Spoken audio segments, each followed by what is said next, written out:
got a good grounding now of what this legislation means in reality, shall we look at the slide that says umbrella company engagements 1 of 2? Yeah. And you'll kind of get the theme here. So we have 3 examples where an umbrella company engages the individual as a worker. Not so common, but still the legislation applies. Again, there's 3 examples.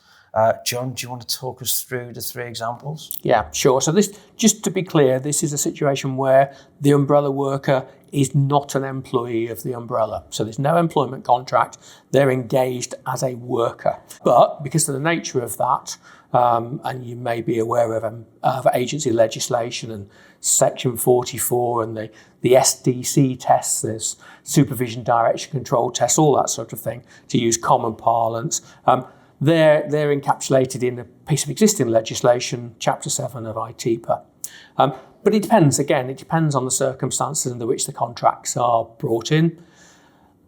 First example is the umbrella worker contracting directly through the umbrella to the end client, so no agency involved. Exactly the same as the last scenario. Second one then being there's an agency involved, so umbrella worker through an umbrella, through an agency to the end client. And then last but not least, the worker through more than one, multiple agency scenarios. And as you can see from the slide, who is liable under what circumstances will differ depending on what sort of contractual supply chain you have and where you as an entity sit in that contractual supply chain. So to sum it up, in the first example, you have the umbrella and the end clients, and the liability is with the umbrella. Yes. The second one is with the umbrella worker, the agency in the middle, then the end clients, and then that's the agency. Yes. And then the third one, you have the umbrella worker, the agency, the MSP, and the end clients, and it's the MSP where that liability sits. Of course, at the beginning, it's with the umbrella.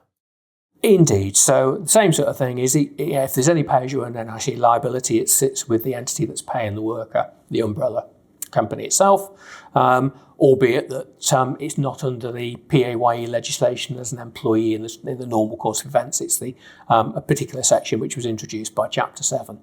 Again, I stress this legislation has been in place for a number of years now and isn't being changed by the joint and several liability notice. It's simply, just for everybody's purposes, explaining that if you've got an umbrella worker as opposed to an umbrella employee, this is where the liability sits. For the avoidance of doubt, it even confuses tax people and lawyers. There are 3 classes of worker, and it's a wrong phrase. You have an employee, you have a worker, and you have self-employed. Mm-hmm. And there's plans afoot to change that at some point in the future, certainly from an employment basis. But it does cause some confusion in our sector. Yeah.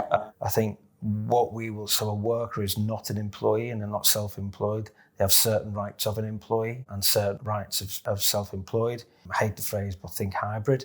And what we are starting to see, but we won't go into any detail, and people should be aware, is people are starting to look at this type of stuff to do workarounds, certainly at the bottom end of our sector. Yeah. So people should be aware of that. Would that be about right? I think that's fair. I mean, there's unfortunately, with employment law and tax, and different elements of tax, there's different definitions as to what worker means and what employee means.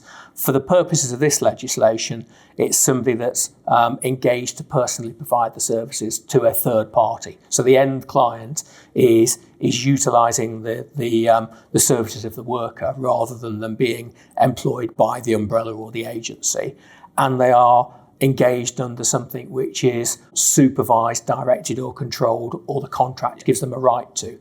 But absolutely, there's lots of chatter which is, in short summary, you don't have to worry about the joint and several liability legislation if they're a worker rather than be an employee. But as this slide shows, you do have to worry about pay-as-you-earn liability, and it will fall into it. And in many cases, the most common contractual chain is umbrella worker through an agency to an end client. Chapter 7 already makes the agency liable.